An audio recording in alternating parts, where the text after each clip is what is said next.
नमस्कार दोस्तों, मेरा नाम डॉक्टर प्रवीण त्रिपाठी है। मैं एक सीनियर साइकेट्रिस्ट, डी एडिक्शन और सेक्सुअल डिसऑर्डर्स का स्पेशलिस्ट हूँ। आज मैं आपसे एक बहुत ही ज़रूरी बात करने जा रहा हूँ। एक ऐसी बात जो कि आपके मन में ज़रूर कभी ना कभी आई होगी। पीनिस का, लिंग का नॉर्मल साइज़ क्या होता है? ये सवाल हर लड़के के मन में कभी ना कभी आता है और रिसर्च शो करती है कि लगभग 2/3 पुरुष अपने पीनिस के साइज़ से खुश नहीं हैं, अनसेटिस्फाइड है। तो क्या है सच्चाई?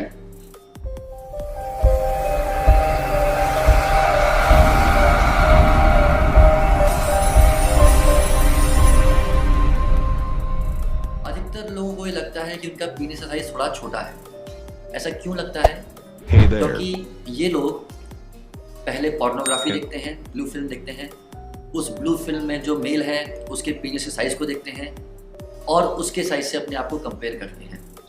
दोस्तों, पोर्नोग्राफी में जो दिखाया जाता है वो सच्चाई नहीं है, वो रियलिटी से कोसों दूर है। अगर उसको लेके आप अपने आप को कंपेयर करेंगे तो आप हमेशा परेशान ही रहेंगे, एंग्शियस ही रहेंगे। रिसर्च कहती है कि एक नॉर्मल और एक एवरेज पीनिस साइज होता है लगभग 5 इंच का, और वो भी इरेक्शन के बाद, लिंग में तनाव आने के बाद।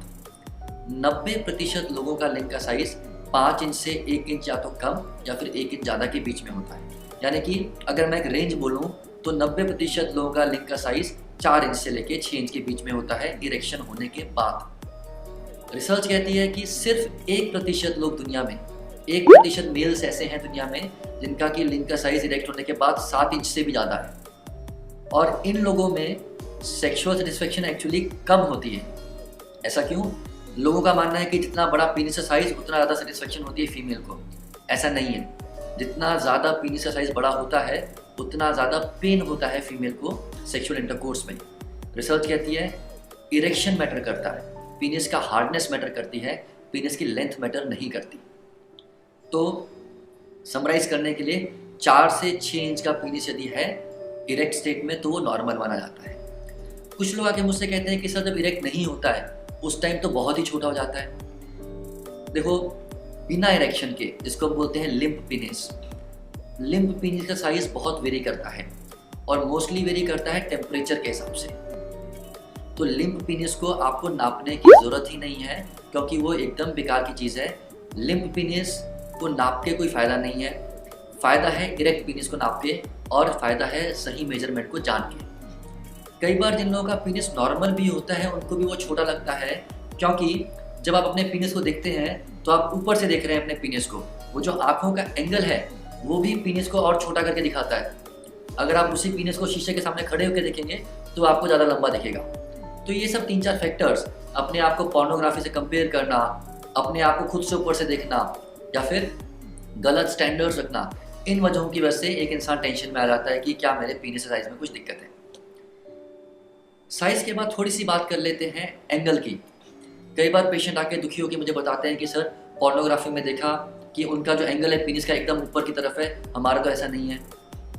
अगेन दोस्तों, पीनिस शरीर का एक अंग है। जैसे नाक है, कान है, आंखें हैं। किसी की नाक लंबी है, किसी की चौड़ी है, किसी की ऊंची है। वैसे ही किसी का पीनिस खड़ा होने के बाद ऊपर की तरफ जाता है, किसी का नीचे की तरफ जाता है, किसी का लेफ्ट जाता है, किसी का राइट जाता है। ये सारे ही शेप्स उतना ही इफ़ेक्टिव हैं, उतना ही हेल्दी है, उतनी ही नॉर्मल है जितने की कोई एक पर्टिकुलर शेप। तो ना तो साइज से फ़र्क पड़ता है, ना शेप से फ़र्क पड़ता है, फ़र्क पड़ता है नॉर्मल सेक्सुअल फंक्शनिंग से। तो कृपया इन सब बेकार की बातों को लेकर परेशान मत होइए, अपने आप को एम्बेरस मत करवाइए, अपने आप को एंग्शियस मत फील करवाइए। ये सब एक नॉर्मल पार्ट है। दोस्तों, सेक्सुअल सॉल्व एक प्लेटफॉर्म है जहाँ पे हम सही इन्फॉर्मेशन देने का प्रयास करते हैं, और अगर आप हमसे जुड़ना चाहते हैं तो आप हमारे YouTube चैनल को सब्सक्राइब कर सकते हैं।